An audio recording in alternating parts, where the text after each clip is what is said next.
Hey groupers, Pastor Marshall here. Hope that you are ready to dig into Exodus 5 and the beginning of Exodus 6. Moses is going to Pharaoh. Start off, let's just ask a couple of icebreaker questions. First of all, what is a step of faith that you have taken or attempted to undertake that was immediately met with resistance, met with obstacles? Moses goes out to Pharaoh, says, God says, let my people go. And it doesn't go well. Pharaoh doesn't respond well. The Israelites don't respond well. Moses doesn't respond well. I told a story this last week of my own life and some obstacles that came in my early commitment to the ministry. What about you? What is a step of faith that you have taken or attempted to take that was immediately met with obstacles?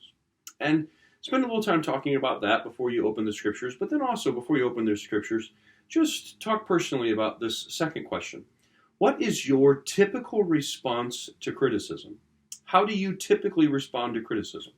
For instance, for me, I'm a performer, and my typical response to criticism is, how can I do better? I don't get offended by it. I just think I'm going to redo that, and I'm going to try harder, and I'm going to do it better, and that's the way that I typically try to respond to criticism. I try to outperform it.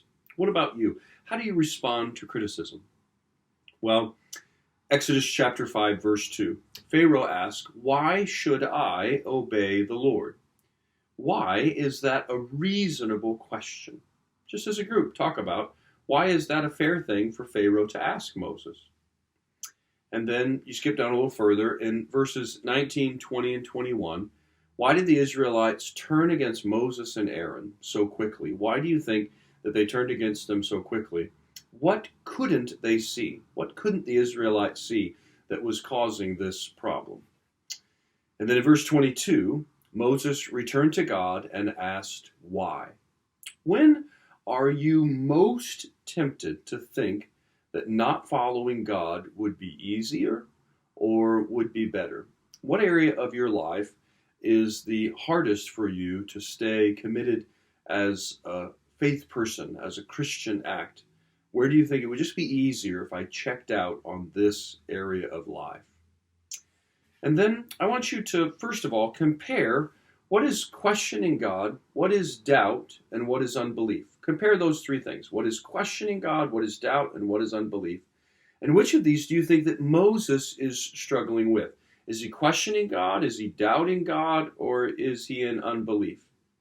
And what has been your attitude when you are struggling with God? Would you say that you tend to question, doubt, or land in the category of unbelief? Well, then we get to chapter 6, and in verse 5, God encourages Moses. At least he offers Moses some encouragement. Make a list. What are the encouragements that Moses offers God? These are promises that he makes. And then after you've made the list of these promises, I want you to think about, how are these promises still true for us? How can these promises encourage us as Christians today? Well, finally, we want to talk about application. You've made a list of the promises that God made. And I asked you on Sunday to think about, which of these promises do you need to focus in on? Which one do you need to put your eyes on, put your heart on, put your mind on?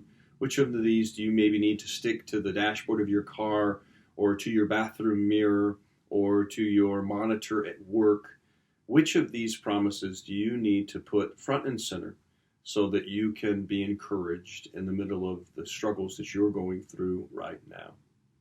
Well, I hope that you have a great group, and I look forward to seeing you next week as we continue our walk through the Israelites' walk to freedom.